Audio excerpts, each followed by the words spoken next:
Welcome to the Public Voice Salon. My name is John Bredin. We're a progressive dialogue on culture, politics, and the critical issues of our time. And today we're broadcasting from Judson Church in New York City, which is a church that combines spirituality with social justice and the arts. And this is a very special day here because we heard from some members of the Lakota Indian tribe, and we're just finished a discussion talking about Indian values and how we can get back to respecting the land, keeping in mind the fact that this country was stolen from the Indians by the Dutch settlers who came here. And so we just want to figure out ways that we could transform American politics. We know we have a lot of serious problems like global warming and the industrialization, which has really wreaked havoc on the environment, and this is something the Indians were always conscious of. Now we're here with Melinda. She was part of the discussion. And Melinda, what did you learn today from our discussion? Hi, I'm Melinda Home, and I live here in New York City. I have for a long time. I'm a world traveler. I've been around the world. I was actually born in Paris. I grew up surrounded by different cultures, so I'm used to the idea of cultural exchange and learning from one another. And also profoundly, I feel that we're all human beings and we're not that different. I mean, you might worship this way or that way, but it essentially is not that different. And when people ask me, "Oh, are you Buddhist?" or "Oh, are you Quaker?" I go, "No, but it's the same thing." So that's my profound feeling deep down inside, that we're all more alike than we are different. And I've also had the great good fortune to see some of the beautiful natural wonders of this world. You know, the redwood forest, the Rocky Mountains, the Death Valley, the deserts, the Yosemite.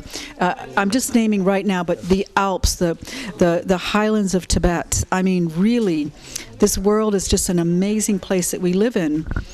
And my experience is that most people are disconnected from the wonders that surround us. And I'm always thinking that the main thing as an activist that you can do is help people to feel connected and part of something. Children of the earth, we're all children of the earth, and connected to one another. And not only connected to one another, but also connected to all the life forms. How are we going to live if there's no birds, no eagles, no fish, no dolphins, no wild animals? Yesterday there was a Spanish film festival, Spanish Shorts, and one guy did this great film. It was just like... Where was that, Melinda? Here in the neighborhood. Okay, yeah. And they were all short films, and one film was just like very badly exposed shots of New York City at night, and it was shot from Brooklyn.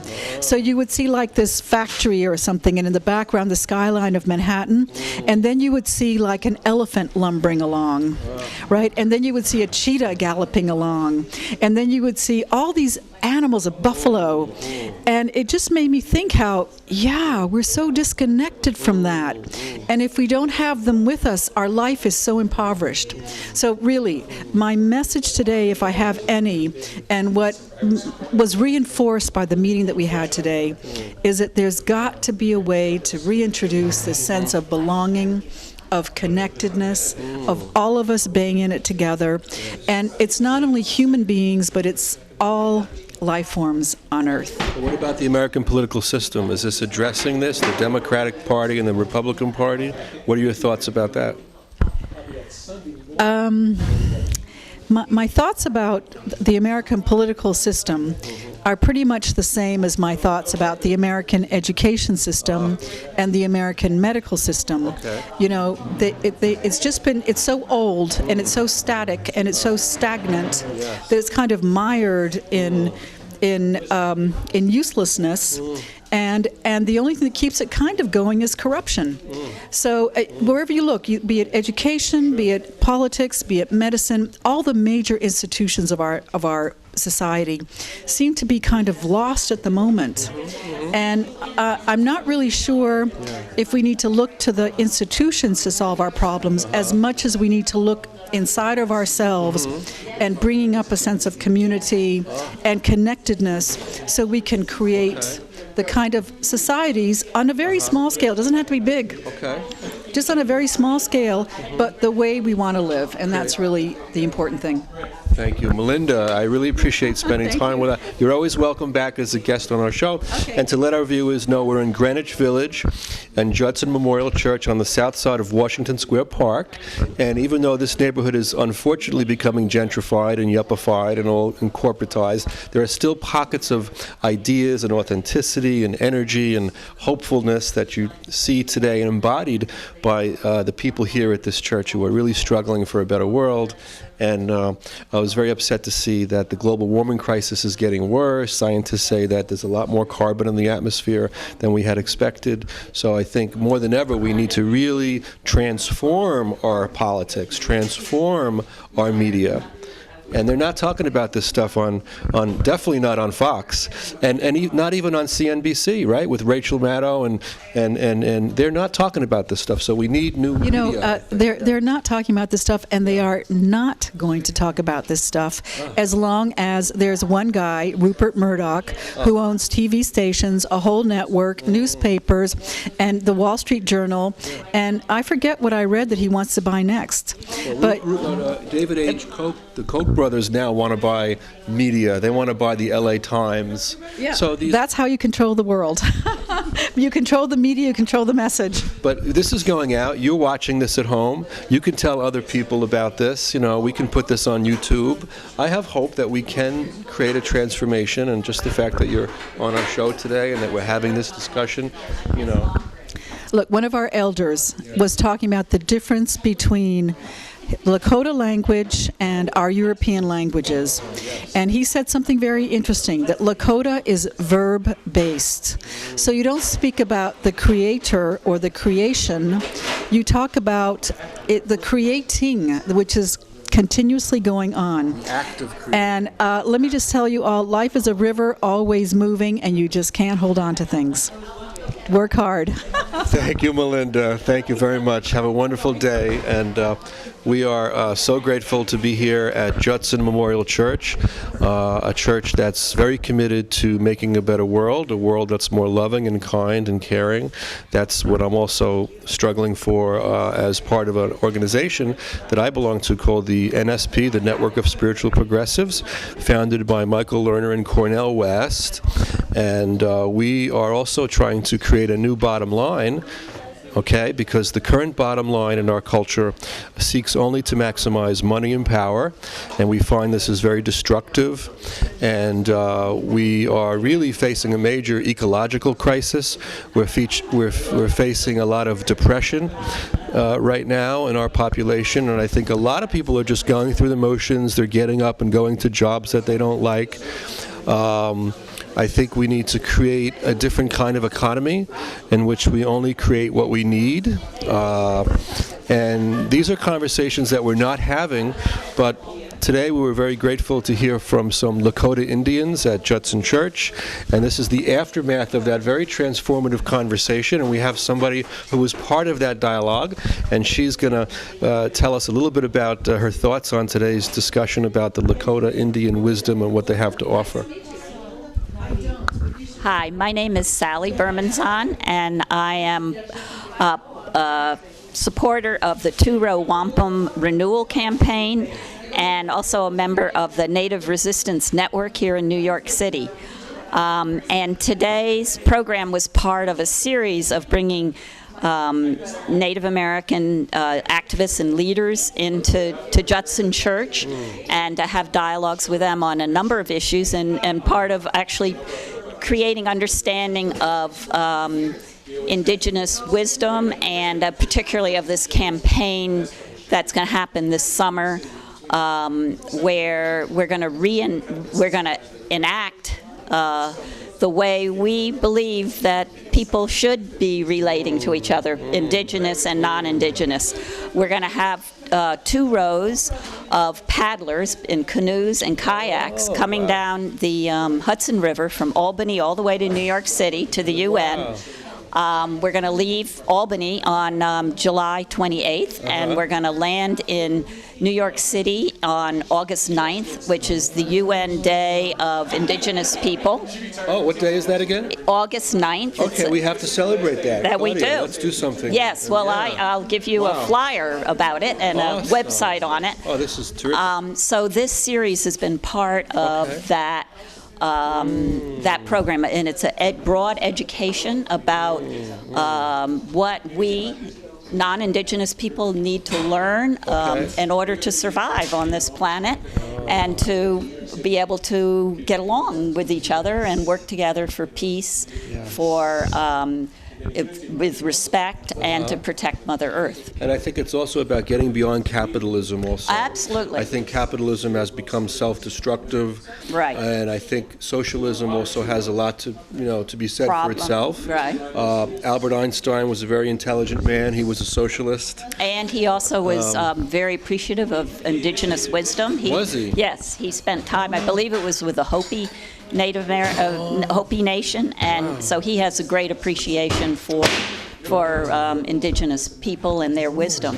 And it is true that the whole indigenous perspective is to cooperate with each other and to realize that we are part of Earth, where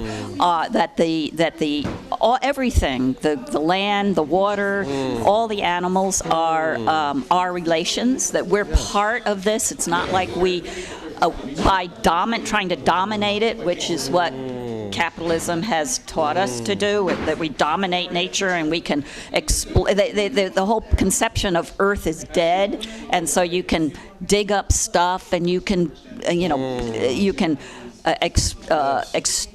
exploit the minerals and stuff. Well, that ends up hurting Earth, and right now we're learning about that in terms of the atmosphere and the water. That we need clean air and clean water to survive, and we're ruining it. I was saying earlier during the discussion that I was having a discussion with my students up at CUNY campus up in Washington Heights, up in Inwood area, and this was around 2008 when the financial crisis had just started, and I was trying to explain to the class the craziness on Wall Street and what was going on with these derivatives, and I was having a hard time explaining it. And then I said, let's take a field trip. And we all took a walk over to this boulder, which is it's up in Inwood Hill Park, and it marks the spot where the Indians actually had the island stolen from them in 1609. They didn't think that they were selling the island. Right. They were simply giving an offer of gifts to the settlers to share, and they had no concept of land ownership. So I said to my students, this is where the financial crisis really began. Yeah. This was the first theft that actually happened. Now, you had said earlier that you were involved in the 1960s and those struggles, because I happen to think that we need to get back to that now. I think the 60s were basically put down. I think they were repressed. I think what was happening in the 60s and 70s represents a great moment in American history. I think Thomas Jefferson would have loved what he saw. Jefferson said we need a revolution every 20 years, and so the right wing, the conservatives, they kind of mobilized against that, and we're sort of in that reaction now, that repression. What did you do in the 60s, and do you have any hope that that kind of spirit can be revived? Well, I was very involved in the civil rights movement in the South, and then the anti-war movement, and then the women's movement. Those were 3 big movements that came one after each other, and that I was really, really involved in. I felt last year when Occupy Wall Street began, that felt like the 60s. And I do think that there are other things. I think we have a harder, it's harder these days to communicate with each other because of the corporate media, exactly what but I think endeavors like this are wonderful. Wow. I need to say goodbye to our speakers, but Thank you, Good and luck. you're always welcome back on the show. The conversation will go on. Great. Thank you very much. Thank you. Claudia, before we leave this segment here, I want to just show over here this work of art by Klaus Oldenburg. Klaus Oldenburg is a great American artist whose original works were exhibited here at Judson Church. Also, Robert Rauschenberg originally had his works exhibited here. So there's a lot of art and aesthetics that mingle into this church. If you look at this candle, it kind of has a meaning for me that we're trying to spark a new progressive movement. We're trying to spark changes and radical changes that are needed to transform our country now before it's too late. And this church is very much a part of that, has always been, and we welcome people to learn more about this and also to see how spirituality and politics can go together, and that art is also spiritual as well. So thank you very much for joining us here, and let's keep the conversation going on.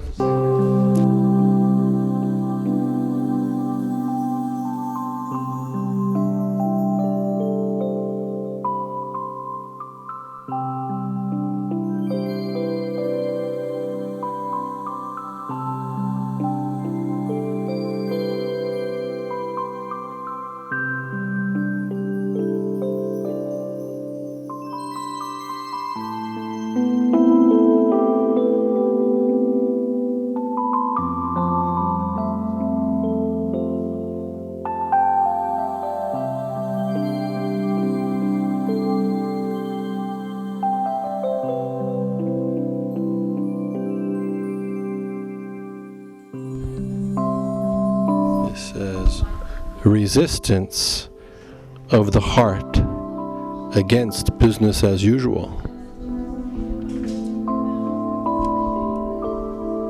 World, listen.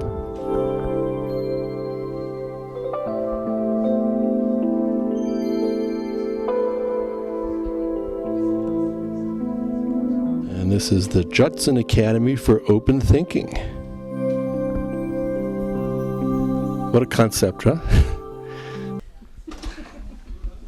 There is the 10th anniversary of UAW CIO Local 600.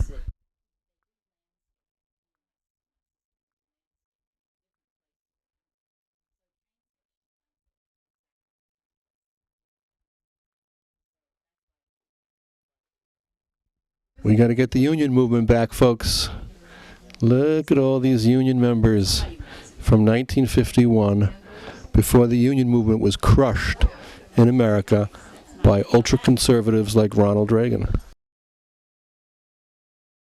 So, for the second part of our show, we're in Harlem at the Schomburg Culture Center, and this is the Malcom X Center of the Schomburg Museum of African American Culture. And today was a very important event. They had talk about a very historic meeting that happened back in 1960 between Fidel Castro and Malcom X that took place here in Harlem. And these were two revolutionary leaders, and they had a sit-down to discuss strategy, and a book was written about this, and so many people in the community have gathered to celebrate this book. I see my friend Dan Fine of the Communist Party, and I want to ask Dan if he has anything to say. Dan, the last time I saw you was when I brought you into my classroom at Borough Manhattan Community College. Yes, I remember. And you gave my students some very badly needed education about economics and about socialism and Marxism, and so you're here today at the Schomburg Cultural Center to talk. There was this talk. I'm explaining to the audience that there's a book about the meeting between Malcom X and Fidel Castro that happened back in 1960, and you spoke here during the Q&A. You were very eloquent, as always. And would you like to say anything to our audience about what you're up to these days and the meaning of today's event to celebrate this? I'm running for mayor of New York City. I'm the Socialist Workers' Party candidate for mayor. I am the only worker in the mayor's race. I'm running against bosses and billionaires, capitalists, Wall Street executives, CEOs. In other words, the Democrats, Republicans, who only represent the billionaire bosses who rule this country. In fact, it's their government, it's their country, it's their economy. We're the ones that make them rich through our wages. I'm a factory worker in New Jersey. more important than all that is that I'm running under the Socialist Workers' Party ticket, which is the only Workers' Party in the elections for mayor. Unfortunately, I'll give you credit. They've kept me out of the debates because they don't want the Socialist Workers' Party, a working class voice, in the debate. They want it exclusively the Democrats and Republicans. That makes a really boring debate because they all agree on defending capitalism. And I thank you for the opportunity to say a few words. Our campaign is for a jobs program to put the 24 million unemployed to work immediately, building affordable housing and child care centers, other things that workers need at union scale wages. We're for eliminating stop and frisk, the police repression against the working class. We support the Cuban Revolution, demand freedom for the Cuba Five, defend a woman's right to choose abortion, which is under attack today in many state legislatures. In other words, our campaign is for working people. I was out on the picket lines when the school bus drivers were on strike, while the Democrats and Republicans are conspiring how to break the strike and eliminate this heroic fight that the bus drivers carried out to try to preserve their job security. So if you're interested in work for a living, you should check out the Socialist Workers' Party. There is an alternative to the elections this year. I want to say how grateful I am that you came and talked to my students several times actually at Manhattan Community College. And actually now I'm teaching at Essex County College in Newark, and you're welcome to come in and talk to my students there. They need you as much as my students in New York. Thank you for the invitation. I'll say you're our most unusual instructor because it's not often the Socialist Workers' Party doesn't get the invitations that it really deserves to speak to young people and working people, because like I mentioned, the debates are debates only for the candidates that agree among themselves, the Democrats, Republicans who represent the capitalist class. So I thank you again for the opportunity. I'm a liberating teacher, Dan. There are a few of us out there, you know. Yes, and I thank you for it. And Dan, I wanted to say that a couple of years ago we had the Occupy Wall Street movement, and you had occupations all across America, and 60% of people surveyed were in favor of the Occupy movement. And since then, it seems that young people are more favorable towards socialism now than ever before. They've actually done surveys, and they found that young people are more open to the idea of socialism. So would you say that's a sign of hope? Well, what I give more weight to than the Occupy Wall Street is what the United Mine Workers of America are doing today. What's going on in Bangladesh in light of the 1,200 who were killed. United Mine Workers has a militant history, and they've been carrying out a number of mobilizations in the Midwest. As a matter of fact, there's one this Tuesday in St. Louis I may be going to, where the Peabody, one of the biggest coal companies in the world, spun off another company called Patriot Coal, which then declared bankruptcy and told the miners they weren't going to pay them their medical or pension anymore, affecting 35,000 people. And they've been carrying out some protests and demonstrations. It's the working class that is the key to transforming and making change in this country. The miners, and in the case in Bangladesh, where over 1,200 workers died when the building collapsed, it's the same issue. The only way to prevent that in the future is to have strong unions with a safety committee that tell the boss, no, we're not going to work on unsafe conditions. Before we go back into the building, you have to repair this and repair that. The lack of such a union is what led to 1,200 sewing machine operators in Bangladesh dying when the boss told them go to work or you're fired, and they entered the building, and an hour later over 1,200 of them were dead. So we need more unions, more stronger unions. It's the working class and its struggles that is the future for a socialist movement in this country. Ladies and gentlemen, we're giving you a mayoral candidate here on the air who is probably not going to be allowed on ABC or CBS or any of those stations, you know. And Dan, what can we do to bring the labor movement back? You know, it used to be at 35%, now it's down to something like 10%. Is there any? How can we get the labor? There's no magic answer to that other than to support the struggles that exist today. Okay. And I feel the biggest reasons why the union movement is weak today is their support for the Democratic Party. You're right. Okay. Thank you so much, Dan. Now we have a young man with us here today who spoke very eloquently here at the Malcom X Center of the Schomburg Cultural Center in New York in Harlem, and we're here again to celebrate this historical meeting between Malcolm X and Fidel Castro that happened in 1960. And tell us your name, sir. You spoke so eloquently when you talked about the need for education and how a lot of people out there in a society in which there's a lot of dumbing down that's going on in the educational system, they don't even know the historical meaning of Malcolm X or Fidel Castro. Can you tell us a little bit about who you are and you're just an incredible speaker, and you kind of look a little bit like Malcolm yourself. I'm sure you've gotten that as well. Okay. Well, actually, my name is David Zaire, and believe it or not, just 4 months ago, I had just completed doing 30 years in prison. Oh my goodness! I've just been released in January for 30 years in prison for a crime that I was actually railroaded on, and I've been trying for the longest time to get some kind of attention in the press. But when you're dealing with a system of the power and the powerless, this is what happens. What I wanted to point out today, though, was that I'm very gratified when I hear young people, usually those 30 years and younger, point out that I look like Malcolm X, that they know who Malcolm X is, and I don't get that from people who are 50 and 60 years old. The people who were around at the time when Malcolm was alive and was assassinated. But it's gratifying to know that there are people who are so young that know who he is and that his legacy still continues.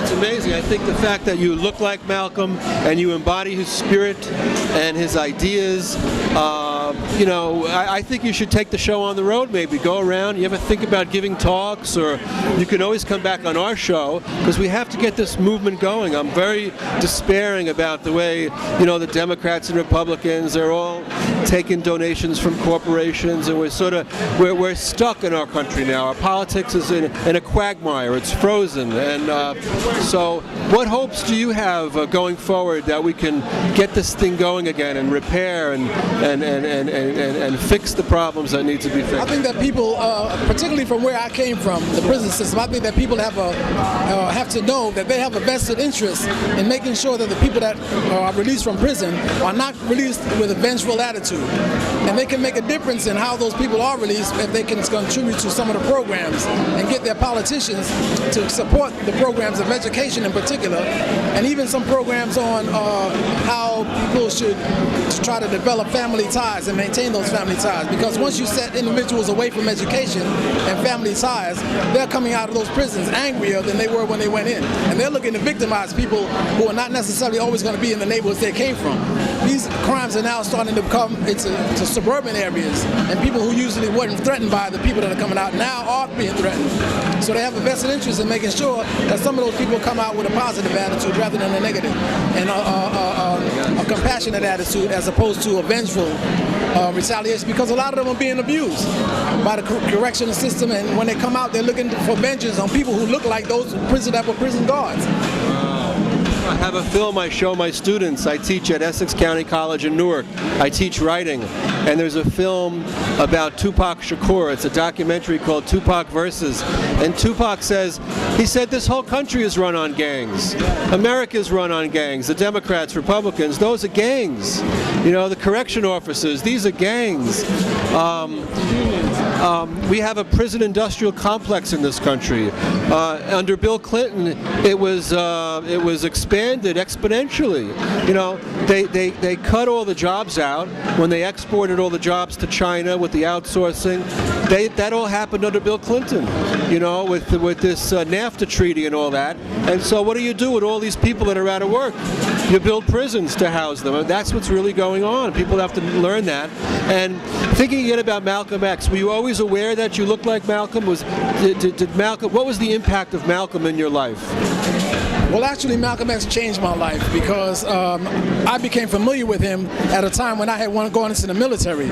And I went into the United States Navy, which had been some of the most racially segregated branches of the armed services, where most African Americans only used to get mess hall and food service jobs, and they couldn't be officers. And that was going on to a great extent at the time I was in there. This was in the 70s.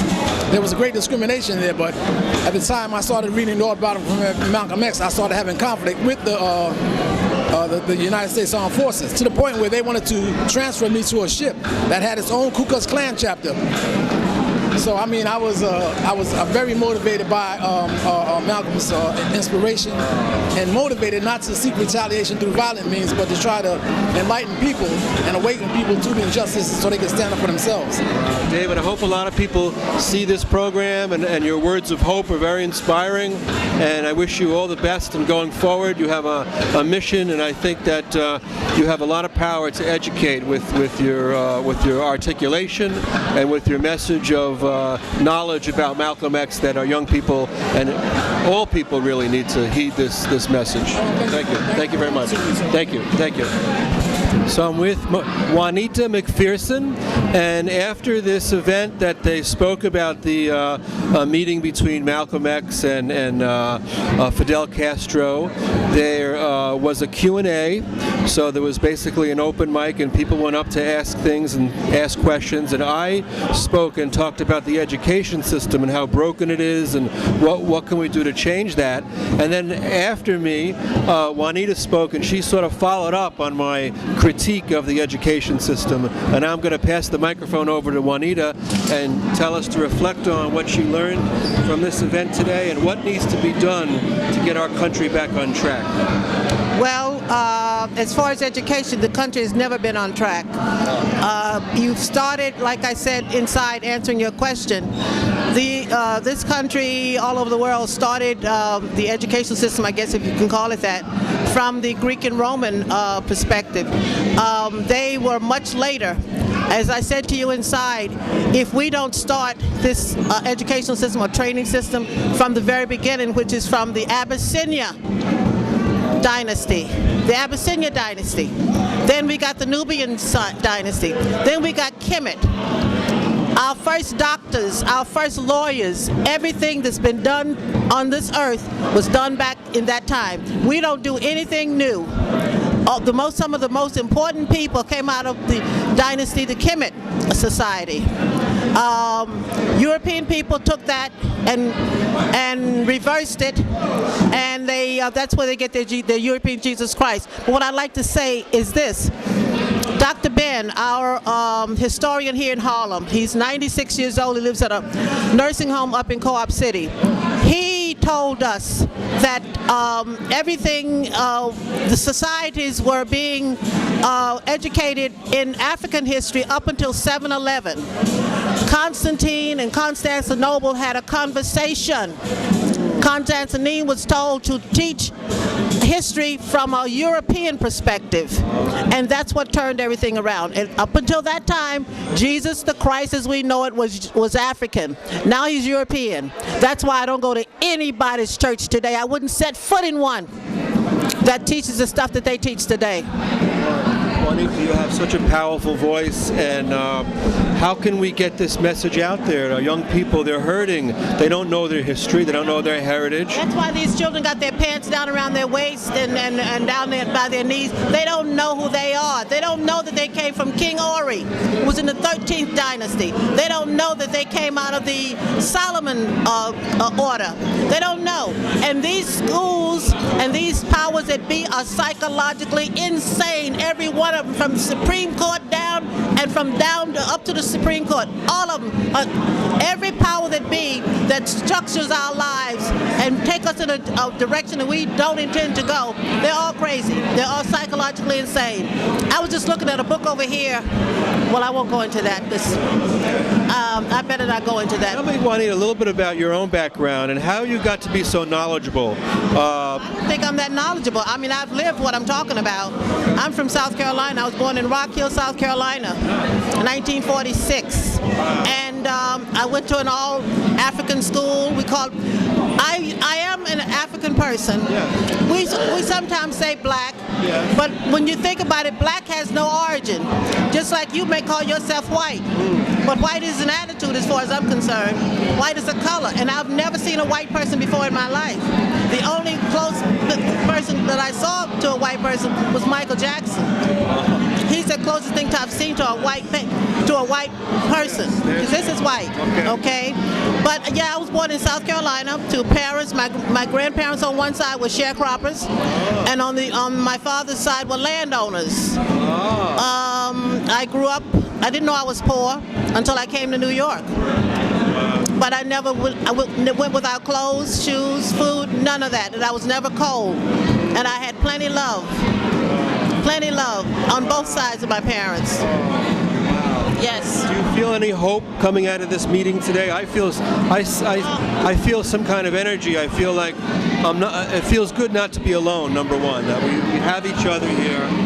we can start a movement for change, for education, for dialogue. And how do we get this out beyond these rooms? And how do we get America to wake up? We're so happy that you agreed to come on our show and share some of these viewpoints. You got to start with people like Sean Donovan, people who are in that arena, who controls the education or the training system. That's where you got to start. I mean, we can't start just by going down talking to Bloomberg, although everything that he desires is being done in the schools, because he took over the public schools, yes, and he took over the private schools, the charter schools. If he's for the private schools, the charter schools, how can you be in charge of the public schools?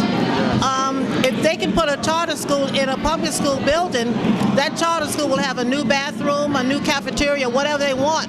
And you go downstairs on the next floor where the public school is, they barely got toilet tissue. So, and he's been in charge of this. Yes. People better look at Bloomberg before he leaves, because this man is, he's turning everything around, he's privatizing everything, and he's doing stuff in perpetuity when nobody will be able to go back and change it. They better look at this man before he steps out. And if Christine Quinn wins, which she will not, but if there was a possibility, an inkling that she might win, he'd have a fourth term. And that's what he wants. That's what he wants. He may buy everybody off again, but she will not win because she needs the votes. She needs the black vote, and she'll never get it. She even needs the gay vote, and they don't want her. Wow. They don't want her. Juanita, one of the things about Bloomberg that I thought was very telling, when he wanted to make a woman who was came from the publishing industry.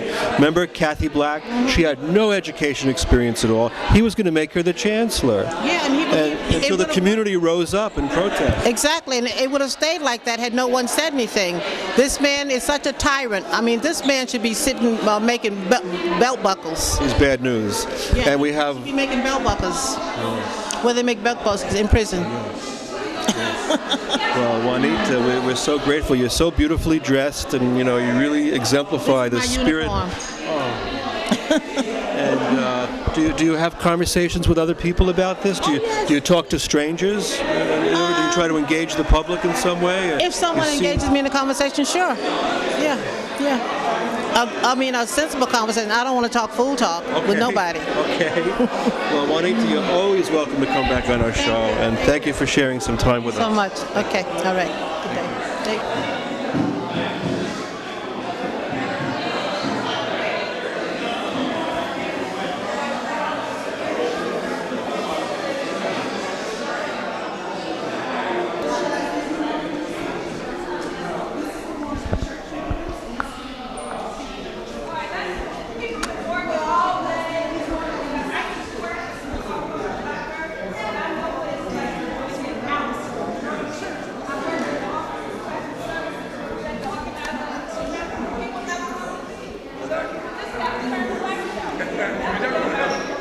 Closing thoughts on today's presentation will be from Sam Anderson, who is the president of the Board of Trustees of the Malcom X Museum in Harlem.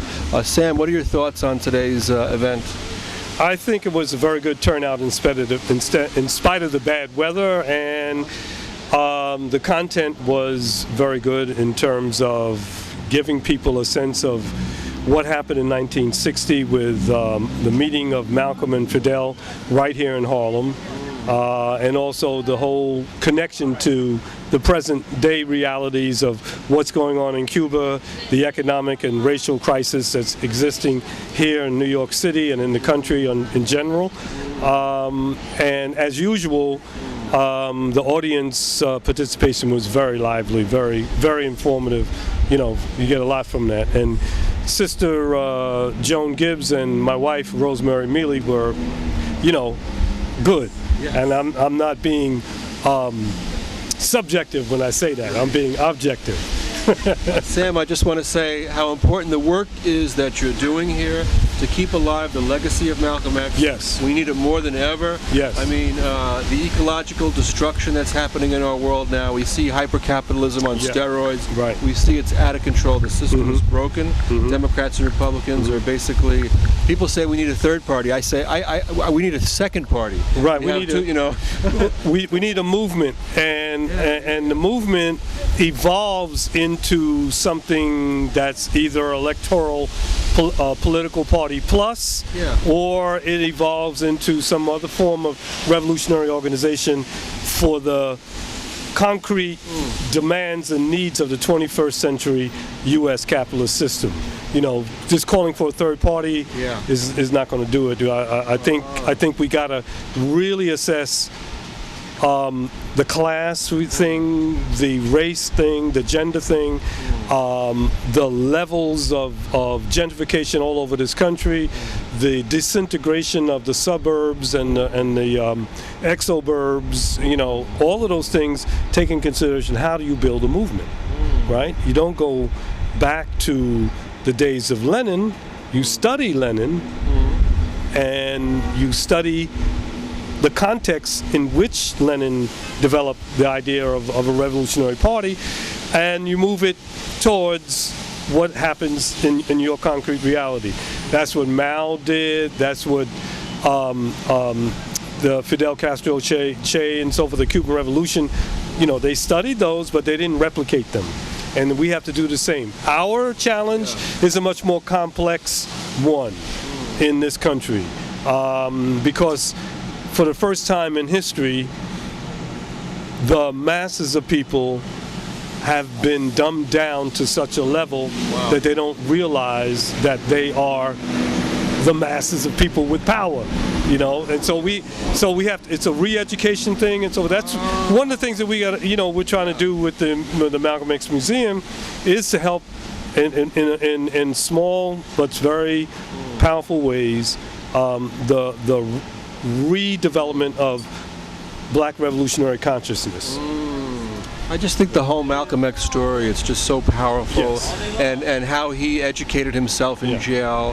It's just incredible, and how he walked these streets. I'm sorry, but I have to. Another time, if we can catch up with you. We're out in the rain here, but you were patient enough to talk with us. Thank you. Thank you, Sam, and keep up the good work.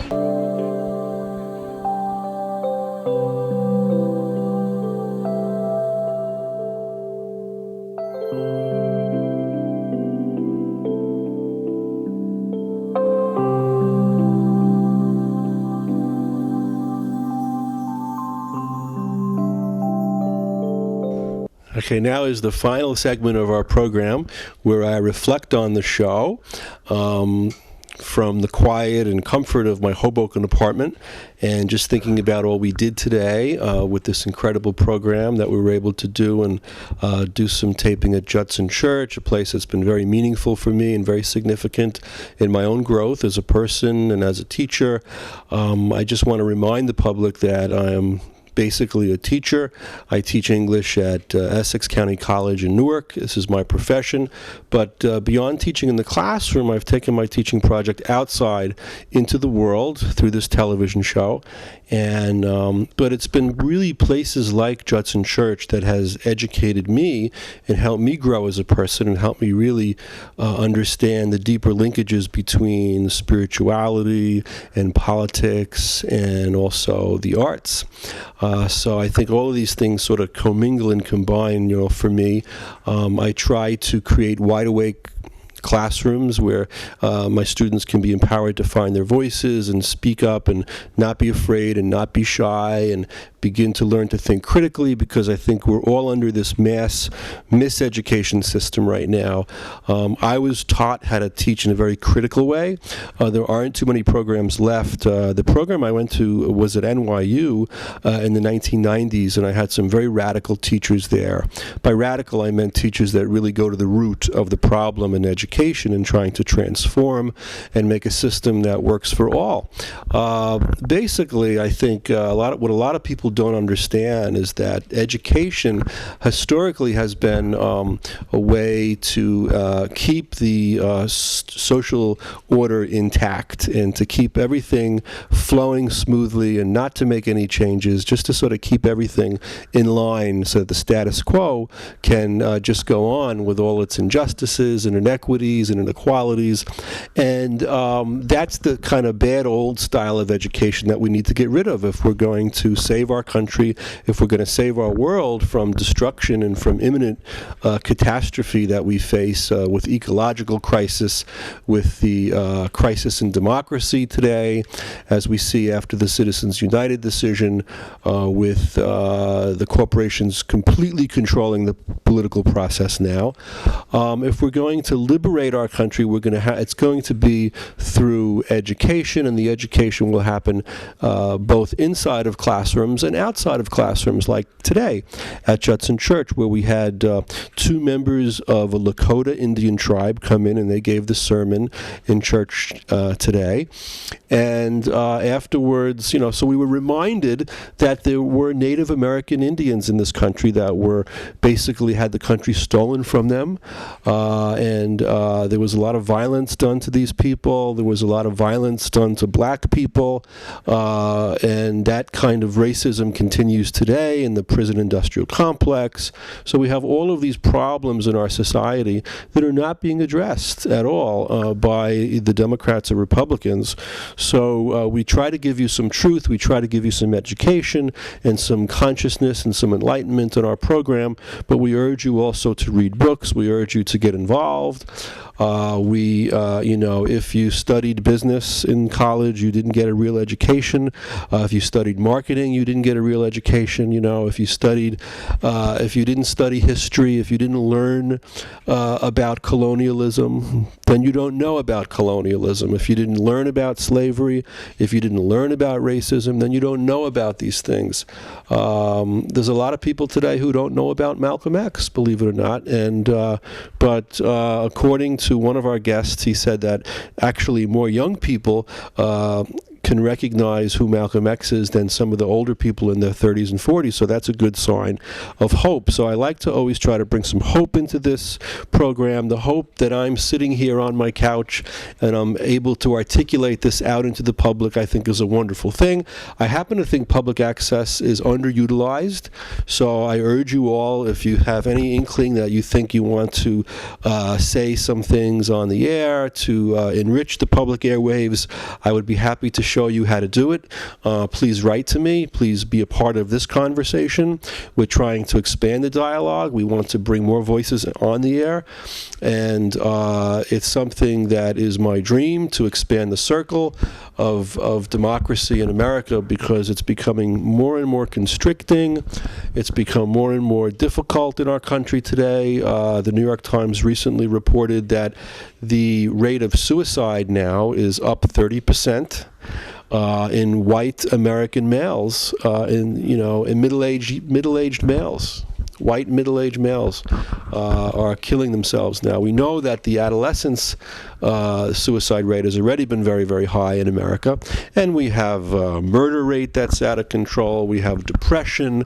We have all these problems, and we're not having any real conversation about this on the media. We're not having conversation about it amongst the political class, because they take care of the 1% who is paying their salary. So we need to get back to this 99% movement. We need to get back to people in the streets. We need to get back to mobilization, consciousness raising. Thank goodness we were able to go to this Malcom X Center today in Harlem and learn about the legacy of this meeting between Fidel Castro and Malcolm X, two great revolutionary leaders. And again, a lot of people watching have a knee-jerk reaction to communism or socialism. They've been made to believe that these things have to be bad. They don't have to be bad. Just because Stalin was a very terrible person and he did atrocities, and doesn't mean that the idea of having a socialist country might not work. I think this is something we have to move away from, this idea of free market fundamentalism, which has been promulgated. This has really like some sort of magical thinking that if we just make markets free, well, they're not free anyway. they're being rigged in favor of the 1%. So we know that. We know, for example, Les Leopold wrote a book about this, where he talks about the fantasy finance of Wall Street now, where derivatives and that kind of thing, it's really just fantasy. It's made up stuff. It's using language to obfuscate, to control people. A lot of working people in this country, they're working longer hours if they have a job. They're taking home less money, and the top percent, the elites, are making off like bandits, and they're laughing all the way to the bank. And now you have Rupert Murdoch. He wants to control more media. Okay, I'm just going to change a little bit now. I'm going to go on a sort of a different track and just sort of calm down a little bit, because I felt myself getting a little too excited and a little too angry, and I just want to ground myself and just kind of a Zen consciousness a little bit. And take a breath, okay, and just think peaceful thoughts, and just, maybe say, go a little bit, and think of kind of myself as a Buddha. Think about some of the great Buddhist teachers like Jack Kornfield and Thich Nhat Hanh, and just, we are going to change the world. It's going to happen. We're going to save our planet from destruction, and I will be a part of it, and you will be a part of it as well if you want to join me. And just thinking about it, just being able to say it, just feeling how powerful these words are to go out into the airwaves, not to just constantly complain, but also to be part of a constructive project of repair and trying to really fix the system and make it better. Something very, very powerful happened this week to me in school at Essex County College in Newark. After class, a young student stayed a little bit, and we were talking, and she told me that she felt that she's starting to write again, where before in her life, when she was younger, she liked to write, and she said it was because of the school system, and it kind of took her voice away, and she stopped writing, and she felt like that my class is bringing back some creativity in her and the ability to express things. And she said that a lot of the other classes that she has, she says she feels like the other teachers take the oxygen out of the room. And she said she feels like there's a deadness to those classes, And it made me remember what I read in Paulo Freire, where Paulo Freire, who was a philosopher of education, who taught me a lot of what I know just from reading his books, he talks about how the education system is necrophilic. The system as it is now, the traditional system, is necrophilic. In other words, it induces death. And to teach against that is to bring life. We try to bring life into the world through this show. We try to bring energy. We try to bring oxygen to you. And it's only by being able to teach in a democratic way, to be able to be an emancipatory, a liberating teacher that brings life into me, and I'm able to bring it out into the airwaves and to bring it to you. But I think it's also important for me to plug into places like Judson Church, which nourishes me, and it gives me hope just to be with other people who are doing this kind of work, and to know that I'm not alone, along with my wife Claudia, that we can work with others, we can collaborate, and realize that there are others out there that are fighting for a better world. Another powerful event that took place this week for me was I went to a meeting of the Catholic Worker. The Catholic Worker is an 80-year-old newspaper. It's one of the oldest social justice publications in the world. And they have an office on East 3rd Street in New York City. And this is a newspaper that is very, very, it's spiritual, and it's also political. It's very critical of the capitalistic system. And they had a talk Friday night. They have Friday night talks, and there was a talk about Gandhi. And somebody had gone to India, and they were very interested in Gandhi, and they covered a lot of Gandhi's tracks and kind of, went to places that Gandhi went to and brought a lot of education about Gandhi's struggle and his history. For example, did you know, this is something I just learned, that in 1931, Gandhi had a famous protest march called the Salt March, where they were protesting against the salt workers who were being persecuted, and it was a protest march that was very provocative, and it caused the state to crack down on them very brutally. but it set the wheels in motion for a revolution that eventually happened in 1947. There was a lot of things going on underground. So what that taught me was that sometimes things take time, you have to struggle. And eventually they got rid of the British. They got the British out of India, but it took a long time and it took a lot of struggling. So I think we could also bring down this oligarchy that's now dominating our planet, that's destroying our natural world. We can actually get rid of them just like Gandhi got rid of the British, So be hopeful, stay strong, and I like to also talk about the arts, so I'm going to mention a novel that I read this week called Being There by Jerry Kaczynski. And this is a wonderful book. Some of you may have read it. If you haven't, I urge you. It's a great novel.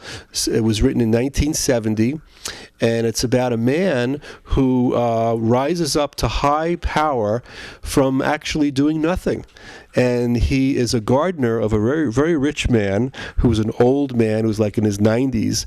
And this man is the gardener. His name is Chauncey, or actually they nickname him Chance, but his name is Chauncey Gardner. And he never goes out of the house. He just spends most of his life in the garden, and for this very rich person. And he basically spends most of his time watching television. And everything he knows about life, he knows from the television. And he talks in these kind of, soundbite ways, and he talks a lot about the garden. And but eventually he winds up as like high, powerful figure, an advisor to the president, a possible vice presidential candidate, and a celebrity for being, just by saying things that don't make any sense. And it kind of reminds you of today in the media and where we're going. So thank you all for watching us. Keep watching us at the Public Voice Salon. And on behalf of my wife, Claudia, who's filming me and who I love, thank you very much.